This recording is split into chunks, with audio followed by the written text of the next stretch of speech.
bourgeoisie produces, above all, art zone. Gravediggers.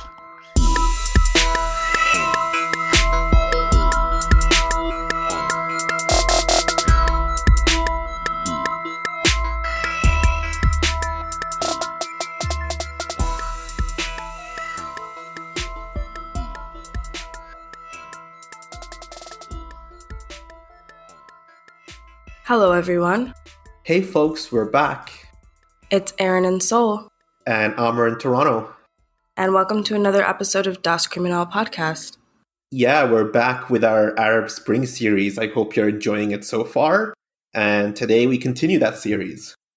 Please do listen to last week's episode, or actually 2 weeks ago, because we skipped a week, sort of for the holidays. We put up a bonus episode. You know, we're not your boss. We don't tell you what to do. But the last episode on Egypt would really help in understanding this week's episode. Yeah, it's kind of like two halves of the same story. But again, as the popular song goes, you're not the boss of me now. You're not the boss of me now. So you don't have to obey us in any way, shape, or form. We do want to give a content warning for the later part of this episode. There is anti-LGBT violence and suicide. Yeah, and there's also descriptions of general violence, particularly graphic scenes of violence. So if you are concerned, you may want to skip this episode. In January and February of 2011, Egyptians led an uprising against the country's authoritarian leader, Hosni Mubarak, shouting, among other slogans, "We are never going back to oppression, dictatorship, and cruelty at the hands of regimes subservient to Western interests." But now, 10 years after the events that took power back from Mubarak, that's exactly Egypt's situation. How did the country go from a fledgling democracy and beacon of hope for other countries in the region to a dictatorship under military general Abdel Fatah Sisi? In this week's episode, we're going to discuss the 2013 Egypt coup d'etat and counter-revolution. Where we left off in last week's episode, Mohammed Morsi of the Muslim Brotherhood had been elected Egypt's president, edging out a challenge by a former regime candidate in the runoff election, but failing to secure a supermajority mandate with his party. Meanwhile, protests and strikes against the country's deteriorating economic situation never really died out. In 2012 and 2013, people were still demanding better wages and working conditions. Hundreds of protesters were killed throughout these uprisings.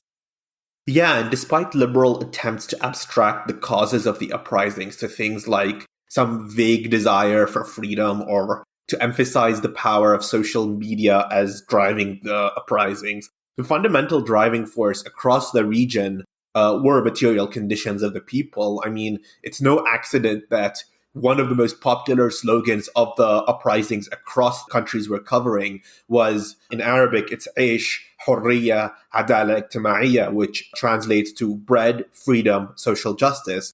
And the slogan begins with Aish, bread. I mean, economic security was the cornerstone of what pushed people onto the streets. And bread being a staple food item was the symbol around which people coalesced. I want to read a quote from Brecht de Smet's Gramsci on Tahrir on Morsi's failure to secure popular support. Quote, "After the initial enthusiasm among the subaltern classes about Egypt's first democratically elected and civil president, the autumn of 2012 brought growing discontent. Morsi had to balance the interests of the Ikhwan, which are the Muslim Brotherhood, capitalists, with those of the generals, the Salafists, who pressured him from the right, and the masses, who had put him into power.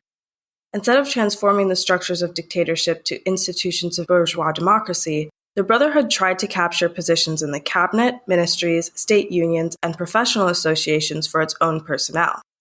The Brotherhood had not learned the essential lesson of the Paris Commune, that it, quote, cannot simply lay hold of the ready-made state machinery and wield it for its own purposes, end quote. On the economic front, Morsi cooperated with businessmen from the Mubarak era, continuing neoliberal reforms that aggravated enduring problems in relation to unemployment, purchasing power, and an unjust tax system. Labor protests faced heavy-handed state repression. Morsi also accepted a widely contested IMF loan, the implementation of which was stalled in the face of popular protests.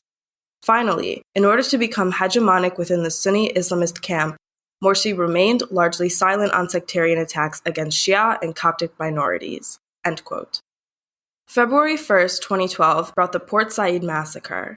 In short, Masri Football Club fans attacked Ahli Football Club fans at the stadium, killing 74 people, mostly through stabbing and blunt force injuries. We can go over this in our bonus episode, which we will, but the fact that it was a Masri home game and the fact that the stadium gates were closed to the Ahli fans, like they were trapped inside, were proof that the attack was at least facilitated, if not outright organized by state security as a sort of getting back at Ahli fans for their role in the 2011 uprising, which we will mention.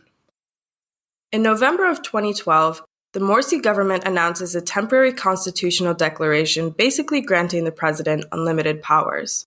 The Morsi government claims this is necessary to keep the old Mubarak regime holdouts from seizing power, but the public isn't having it, and protests escalate.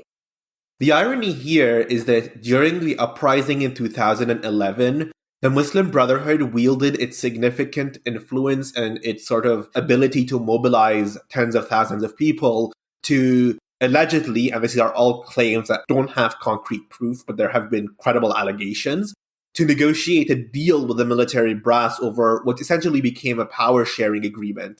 And then the military brass reneged on that deal by, running a candidate for the presidency, which wasn't supposed to be happening. I think the presidency was earmarked for the Brotherhood, or was a military, well, one way or the other, but someone reneged on that deal. So it does seem like the Brotherhood tried to play politics with both the military, the people, the hardline Salafists, and the sort of capitalist class that owned the economy. And the fact that it was juggling all these plates at once, it was very predictable that their plans backfired. Protesters want Morsi to withdraw his decree and demand other changes to the government, like an overhaul of the Islamist-dominated Constituent Assembly. In December of 2012, the constitution supported by Morsi is approved by 64% of referendum voters, with 33% of the electorate turning out to vote. The opposition, of course, claims that this referendum was fraudulent. More than ever, opponents are convinced Morsi is edging toward totalitarianism. On June 30th, 2013, millions of Morsi opponents gather in Tahrir Square and other locations around Egypt to protest his government on the year anniversary of his inauguration. On July 3rd, the Egyptian armed forces released a statement declaring the end of Morsi's presidency, suspending the constitution, empowering a transitional government, and claiming that elections will be held at a later date.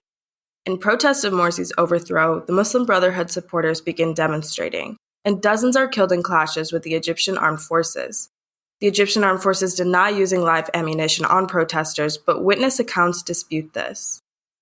To elaborate on these clashes, there was one particular massacre known as the Raba'a Adawiyya massacre in that year that really, really highlighted the tension between the Brotherhood and the armed forces after the coup.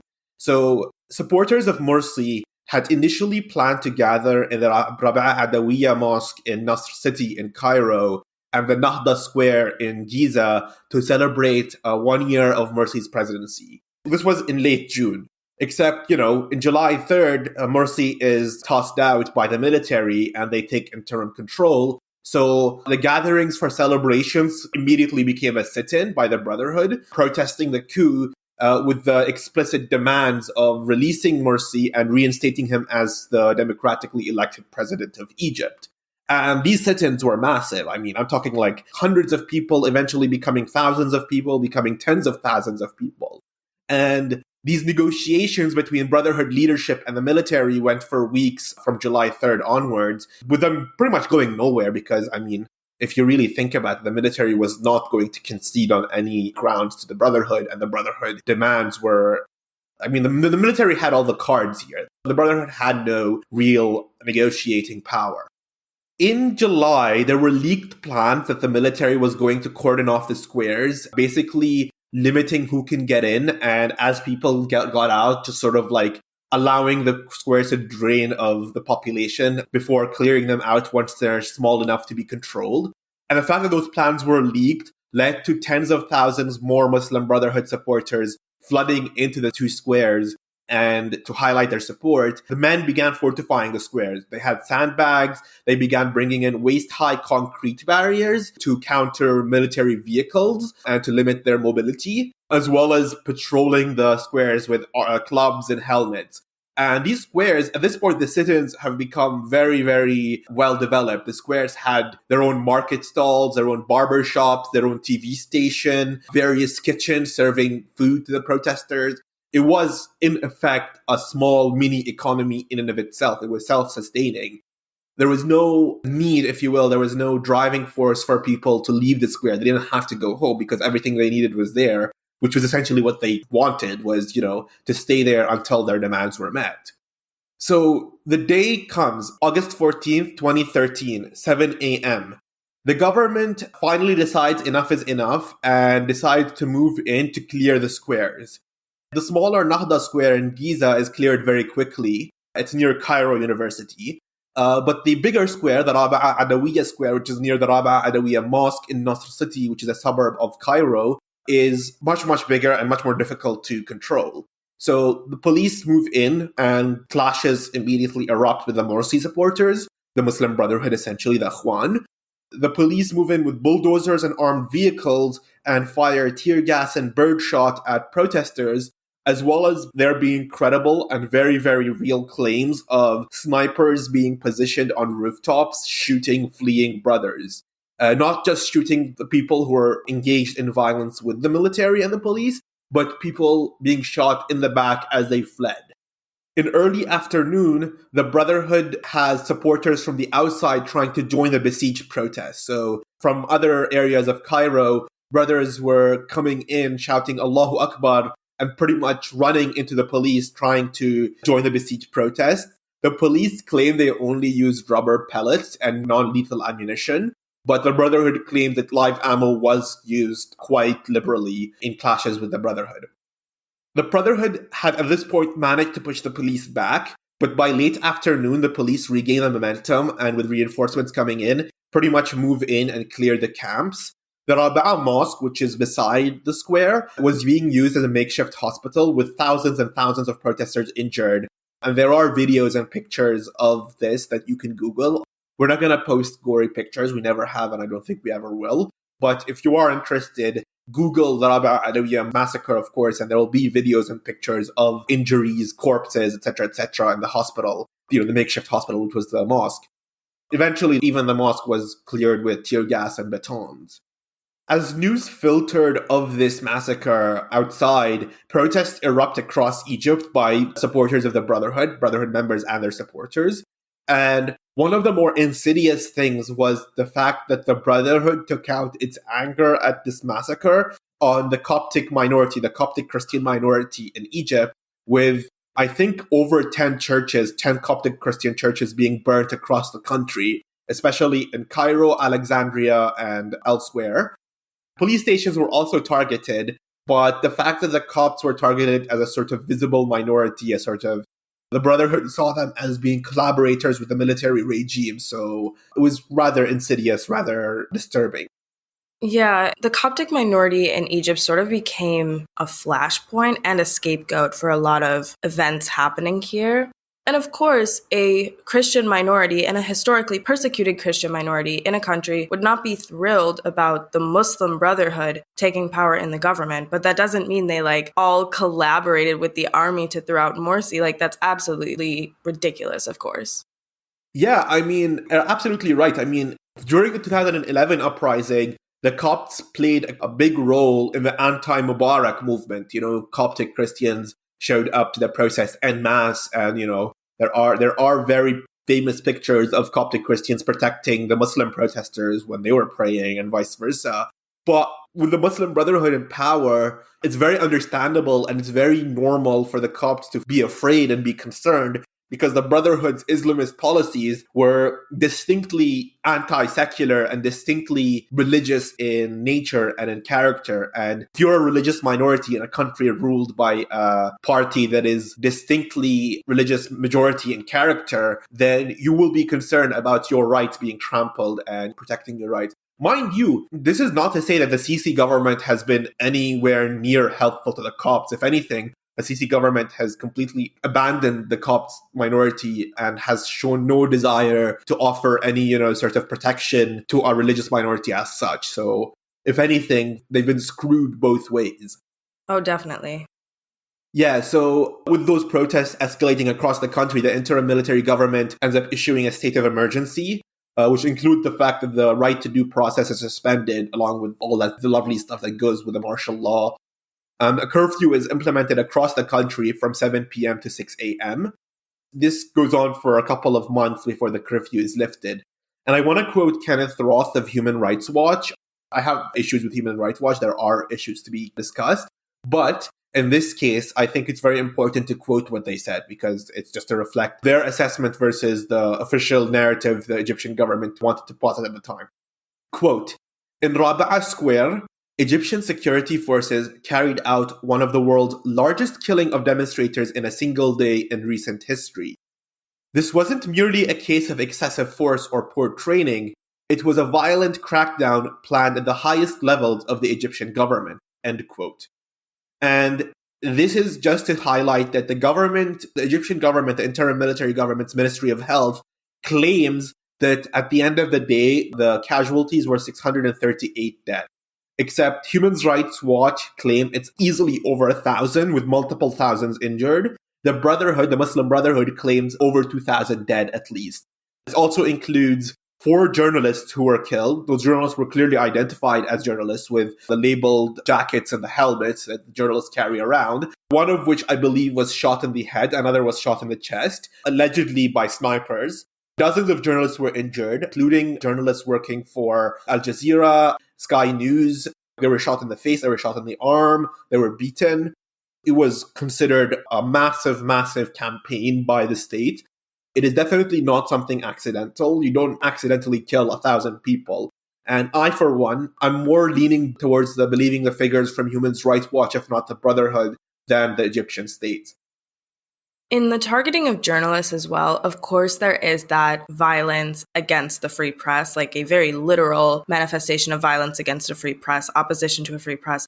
But there's also something there, and you see the same thing happening being done by the State of Israel in Gaza, where targeting journalists, medics, other people that you are not supposed to target in any kind of protest or battle or what have you, it is showing the people that the state power there is absolute. They can do anything to you. There are no rules, and if there are rules, they don't abide by them anyway, and nothing happens to them. Yeah, absolutely. I mean, it's them telling you we can do whatever the hell we want, and we can get away with it, and there's nothing you can do about it. And they're right. I mean, they're right. There's nothing we can, besides the occasional, complaint from Human Rights Watch or various other associations. If you're a country that is, quote unquote, allied with the US, allied with NATO, allied with the interests that be, you can get away with anything, really. Yeah, you might get a soft, oh, don't do that, but nothing happens. Yeah, and it's just depressing. I mean, it's really, really depressing. Let's go over the immediate results of the coup before we go into what's happened more recently. So, Adli Mansour, the president or chief justice of the Supreme Constitutional Court of Egypt, is sworn in as interim president. Meanwhile, Muslim Brotherhood leaders, including Mohamed Morsi, are arrested and detained. There is a crackdown, as we just went over, on the Muslim Brotherhood once again in Egypt. The upper house of Egypt's parliament, called the Shura Council, is dissolved, and Egypt is temporarily suspended from the African Union, although later reinstated. With the exceptions of Qatar and Tunisia, the Arab world, and the Western world for that matter, do not refer to the events as a coup. Yeah, so Tunisia at this point is, as we mentioned in the previous episode, is run by the Ennahda party, which is itself an offshoot of the Brotherhood, though somewhat milder. Whereas Qatar is known as a strong benefactor of the Brotherhood. I mean, they've acted as a safe haven for key Brotherhood leadership people during the Brotherhood's years underground and facing persecution by the Mubarak regime. I don't want to get too bogged down in the details. This is not a Qatar episode, but Qatar sees the Muslim Brotherhood as a client in its attempt to build its own power and to emerge as a regional power to rival both Saudi Arabia on the one hand and Iran on the other. So it has been very friendly towards the Muslim Brotherhood. A presidential election was scheduled for May of 2014. Defense Minister Abdel Fatah Sisi versus Egyptian popular current candidate Hamdine Sabahi, a Nasserist politician. So who is Sisi? The man who would turn out to be the real puppet master behind this coup, Abdel Fattah Saeed Hussein Khalil al-Sisi, was a career military man. He was born in 1954 in Old Cairo to a Muslim family and went to an army-run secondary school and graduated from Egyptian Military Academy in 1977. He married his maternal cousin, Intisar Amr, which has no relation to our Amr, right? Yeah, God, no, absolutely not. As far as I've been able to find, this is his first cousin as well. MBS in Saudi Arabia is also married to his first cousin, by the way. I have strong opinions on that, but we don't want to divert that. Sisi attended the Egyptian Command and Staff College in the late 1980s, and later attended the British Command and Staff College at United States Army War College. I believe we mentioned this in our episode on Indonesia, but one method of soft power the US cultivates is hosting foreign military personnel on various scholarship programs, especially in the fort in Kansas, but across the country, really. So the US uses those military scholarships to foster deep relations with just a given country's officer class, and inculcates them with US ideological leanings, both economic in terms of laissez-faire capitalism and political in terms of military alliance with the US and NATO. And so this officer class in whatever country becomes a sort of invaluable ally should a country, quote unquote, irresponsibly elect an unfriendly government. So if the democratically elected government is not particularly cooperative to US interest, that class is sort of a Trojan horse, that officer class is a Trojan horse that can easily be activated to step in via coup. And this was really the case for Sisi. He was a career soldier and an Egyptian military Forrest Gump. Look at photographs of foreign politicians and such visiting Egypt in the years before the coup, and very often, lurking somewhere in the background, there's Sisi. And as Amr just said, Qatar was quite friendly to the Muslim Brotherhood because they saw Saudi Arabia as a regional rival. Sisi was quite friendly to Saudi Arabia, and he even used to work there in a military capacity. As demonstrated in the Sadat episode, it appears that in Egypt, as in many countries with frequent military coups like Argentina or Thailand, you really have to watch out for those high-ranking military officers. I'd say you should even be especially wary of the quiet ones, the ones that maybe think they deserve to be promoted or something, with some sort of axe to grind. Yeah, I mean, of the countries that are noted for having a sort of military deep state that exists above and beyond the elected government and various other aspects of a nation, I think the only country that has successfully managed to purge its military of any sort of deep state independence is Turkey. And that happened after 2016 when that failed coup. The coup failed against Erdogan in 2016 as that embarrassing coup with Erdogan showing up on FaceTime to urge his supporters to basically lie down in front of tanks, which they did. And the coup failed. And then he used that coup as an excuse to basically clear the military from top to bottom of all unfriendly elements. And he has total control of the military now. So I think that's the only country I can think of that successfully managed to purge its military of its own independence. Every other country like Argentina, Thailand, Pakistan especially, Egypt, the military is the real power behind the throne. It doesn't matter who's elected president.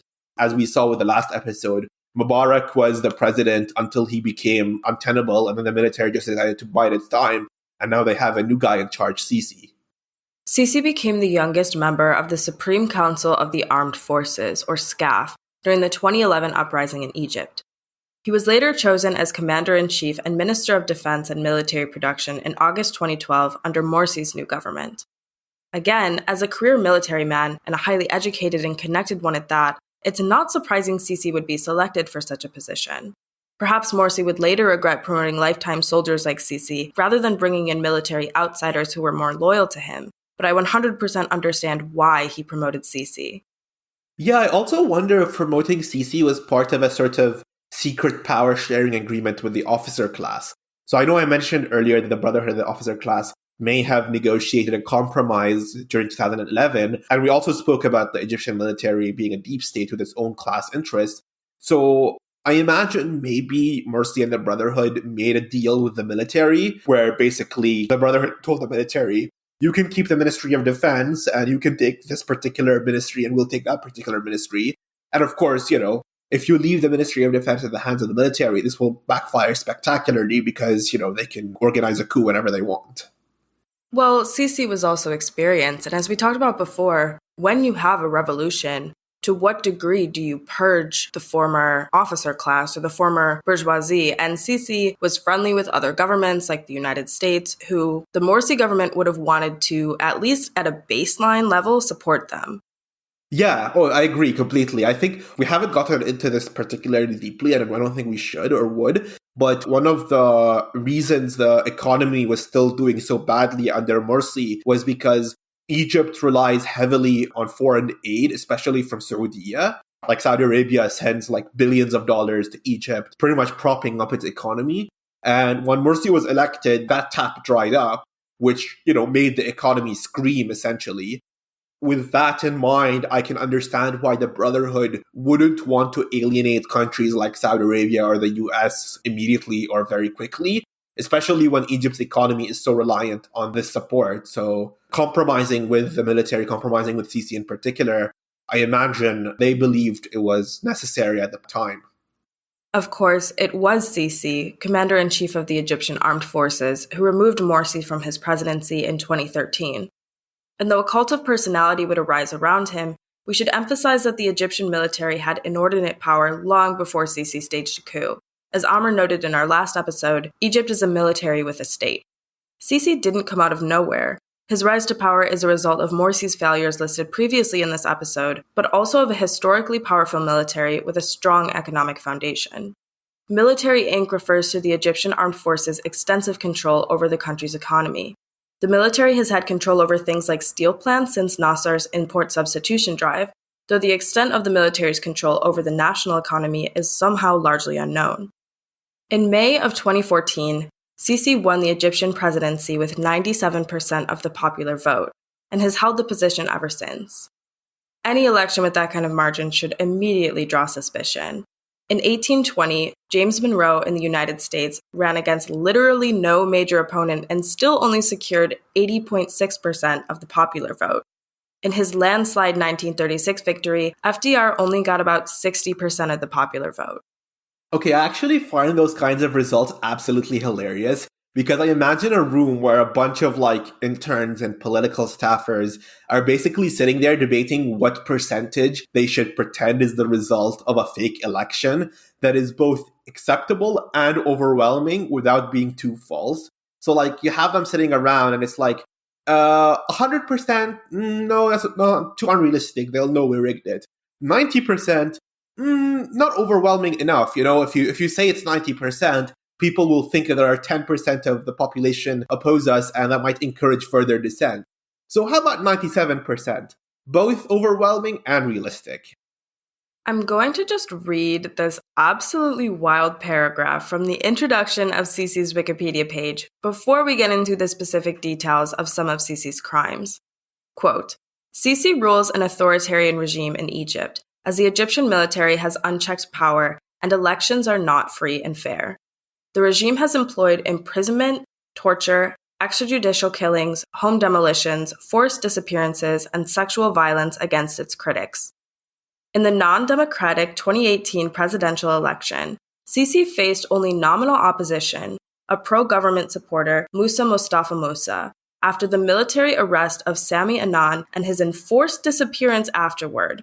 Threats made to Ahmed Shafiq with old corruption charges and an alleged sex tape, and the withdrawal of Khalid Ali and Mohammed Anwar al-Sadat due to the overwhelming obstacles and violations made by the elections committee. End quote.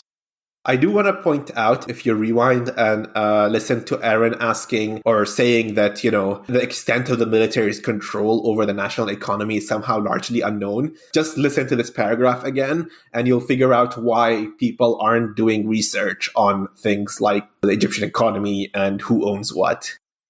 Well, even this Italian graduate student named Giulio Regeni was researching, I believe, labor union organizing in Egypt. And next thing you know, he turns up dead. His body clearly had signs of torture. And the government was like, what? Wasn't us. Yeah, I remember that case very vividly. The Italian government was absolutely livid because he was an Italian citizen and he was doing research for Oxford or Cambridge, I believe. He was a graduate student. And he was doing research into labor activism and labor unions in Egypt, which is not a popular idea to do in a dictatorship. But he got tortured and killed, and the Egyptian state was like, whoops, not us. And then the Italian government was like, oh, yeah, okay, fair enough. And they continued selling them weapons. So in short, Egypt is not a democracy. Abdel Fattah al-Sisi pretty much immediately began consolidating power as a dictator and now rules the country with an iron fist. He blocks any serious political opposition, accusing those who contest him of challenging the military and dividing the country. I'd like to read a quote from you from an Egyptian communist activist in a 2020 article titled The Egyptian Revolution 9 Years Later. Quote, "In Egypt, we have the military as also a soft power behind the scenes, central to controlling the economy. The military council used the same ways of dictatorship as Mubarak to throttle the proletariat and to destroy the revolutionary cadre. They filled Egyptian prisons and jails with such political prisoners, not only revolutionaries but also Muslim Brotherhood members. The military council succeeded in breaking the revolution without making any radical changes in the government in any deep way. When Sisi announced himself as president, he became the most oppressive and violent dictator in our modern history." End quote. The author of that article, Sarah Hegazi, killed herself due to PTSD from her experiences as a prisoner under Sisi's regime. Hegazi, an Egyptian revolutionary and lesbian activist, was arrested and tortured for 3 months after flying a rainbow flag at a Mashrou Leila concert in Cairo in 2017. She left a note reading, quote, "To my siblings, I tried to find redemption and failed. Forgive me. To my friends, the journey was harsh, and I am too weak to resist it. Forgive me. To the world, you were cruel to a great extent, but I forgive." End quote. We don't tell you this to dishearten you, but to underscore how oppressive regimes destroy people's lives. It seems like Egyptian politics went from being worldwide news to being like, Sisi who? Incredibly fast. As Sisi is a friend to the West and therefore not a quote-unquote bad dictator, this isn't surprising, but these activists shouldn't be forgotten. I also think Sarah's story is very important to highlight that even when you leave your home, which is an oppressive dictatorship, even if you manage to escape and, you find some sort of asylum in a relatively freer country, it doesn't mean that you're free sort of psychologically and emotionally. It doesn't mean that you're in the clear. These things stay with you for the rest of your life. These things, the mass arrests, the disappearances, the torture, the violence, the cruelty, these things stick around and haunt people and families for generations, really. And to give even more context, Sarah fled Egypt after she was tortured. Obviously, her life was at risk and she was given asylum in Canada. Her mom died of cancer a month after she left the country. Yeah, it's just grim. It is fucking grim. Horrific. So we want to bring up our question again that we sort of ask every week. Did the 2011 uprising in Egypt fail? And in the sense that it didn't immediately bring about a secure democracy, yes. But does that mean it was a failure? I want to accentuate, as Audre Lorde once said, that revolution is not a one-time event. If you remember, the 1905 attempted Russian Revolution also failed, but 1917, a mere 12 years later, saw one of the most significant political upheavals, if not the most significant, the modern world has experienced. It appears as though Sisi's popular support has fallen since 2013, especially now that Morsi is no longer in power and has died in prison awaiting trial. Will there be another revolution in Egypt? In my opinion, the Egyptian government has undergone more than one drastic change in the last century, and I believe it will go through more. I also wouldn't count out the intra-military power struggles as a factor in Egypt's future politics. Yeah, I completely agree with your assessment, Erin. I think it's important to understand that revolution isn't an event so much as a continuous process. Yeah, 1905 failed in Russia, you could say that, but 1917 was the direct result of the failures of 1905 and the continuing contradictions that existed after the failures of 1905. And it's the same with the French Revolution of 1789. There were multiple revolutions or uprisings that failed before 1989. The fact that they failed is in and of itself a driving force for the successful revolution because it created conditions that extenuated the contradictions in people's lives and drove them to continue, agitating until the revolution succeeded. If you want to say that 1789 succeeded, which it did, I believe. The most important thing for me is that the material conditions of the masses of people that drove them into the streets in 2011 have not changed. People's economic situations are precarious. Unemployment is ridiculously high. People can't afford rent. They can't afford to buy property. They can't afford to buy housing. Public services are completely gutted.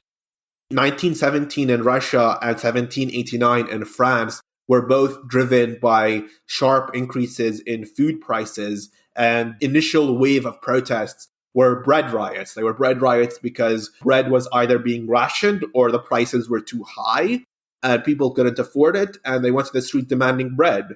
And I said this in the beginning of this episode. The first word in the popular slogan of the revolution was bread, عيش حرية عدالة اجتماعية. And until people succeed in achieving a situation where their economic livelihood isn't so precarious and isn't so absolutely devastating and miserable and just wretched, there will always be that powder keg ready to spark and explode at the nearest sign of, cause or reason. Yeah, no, I'm in total agreement. Yeah, so I guess it's a very depressing end to this episode. If you are interested in learning more about Egypt, about the activities going on there, we will be doing our bonus episode this month on the Port Said massacre. That's on our Patreon, patreon.com/dascriminal.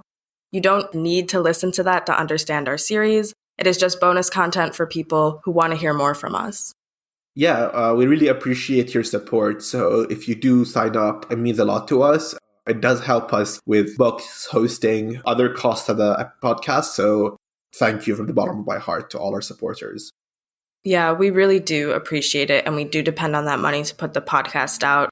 At the same time, keeping this content free and accessible to you is really important to us. Yeah, exactly. If you are a Patreon subscriber, please watch A Bug's Life because we will be reviewing that next. So if you'd like to keep up on our Pixar film reviews, that's the next one. It's A Bug's Life. And keep coming back for more Arab Uprisings content. We'll be back next week with more. Yeah, until next time, everyone. Have a good one. Bye.